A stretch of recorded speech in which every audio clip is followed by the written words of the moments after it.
Good morning, guys. Adam Patterson out here. Of course, I'm going to turn this off because it's always so brutal in the background here.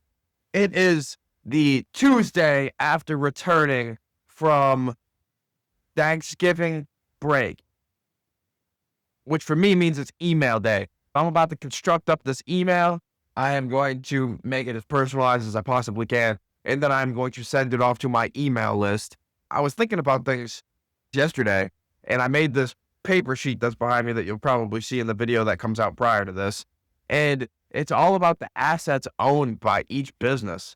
And it's pretty cool, man. And I was thinking about it in my business here, this logistics company that's done 7 figures in sales this year. It's done over 6 figures in profit. And I'm looking at the actual asset sheet that's not just including the cash flow, and the assets are worth I'd say 7 figures, if not 8. That's pretty crazy for something that I just started this year. And I started thinking about it a little bit more because I didn't really do anything different when I worked under somebody else's umbrella, other than the fact that now I just have to have attorneys and accountants and like a financial planner and just other things for more future. But I didn't do much different in terms of my logistics business when I was working at someone else's company. The things that I left there with were worth a ton. And the things that I left on my computer there and just all the documents that I ever had are worth just absolute tons. Like, I did all the work and didn't see any of the future benefit. All I saw was cash flow in terms of income from them, from a salary and commissions. And I'm not saying it's foolish to work for somebody else and work in sales for somebody else, because it's a great checkpoint, if that's what you want to call it, where you can restart and always have that baseline salary. But if you've worked in sales for 3, 5, 10 years like me, I've worked in sales for over 10 years of my life now. I'm 29 years old. If you have worked in sales for over 10 years of your life, you're probably pretty darn good at selling. And you've probably noticed that all it takes is time, because you've probably already nailed down your processes. And I would say, if you are in an industry where you did not sign a non-compete for 2 years or anything like that, I would just go off and start my own thing, especially if it's a service-based business. If it's a service-based business like logistics, transportation, freight brokerage, I don't see a reason not to go off on your own. There's plenty of avenues to do it. There's plenty of things that you can do to safeguard yourself in terms of like risk, compliance, all of this. There's no reason not to go off on your own if you've been in sales for many, many years and you've been successful in every avenue.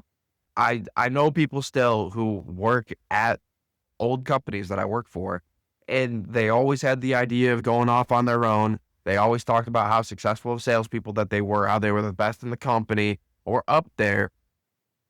And they always talked about going off on their own, and yet they've still never done it. And the only reason people choose not to do it is because they are golden handcuffed to the income that they currently have. But if you can sacrifice your income for a year, 2 years, 3 years at the max, after 2 years, I don't see you making less than you make now, even if you make $500,000. I just don't see it. And for me, I'm still not at the income that I had, but the access to the money that I have is greater than what I had in terms of income.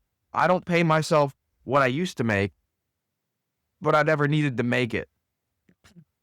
And after a certain amount of money, in terms of like 5 figures, like, life doesn't really change until you hit upper 6 figures, in my opinion, for the things that I need in my life. I'm not too greedy. That's just my thoughts. And today, my process is going to be, I'm going to get these emails off. I have got some freight picking up today, obviously. I had a text email come in from a customer of mine saying, hey, we got some of these for you as well. I've got extra things to pick up. And in this week, today alone, I'm going to make the income I need for a month. And I've still got, it's only the second day of the month. This is what being a company owner can do to you. And with that, I take my payouts weekly.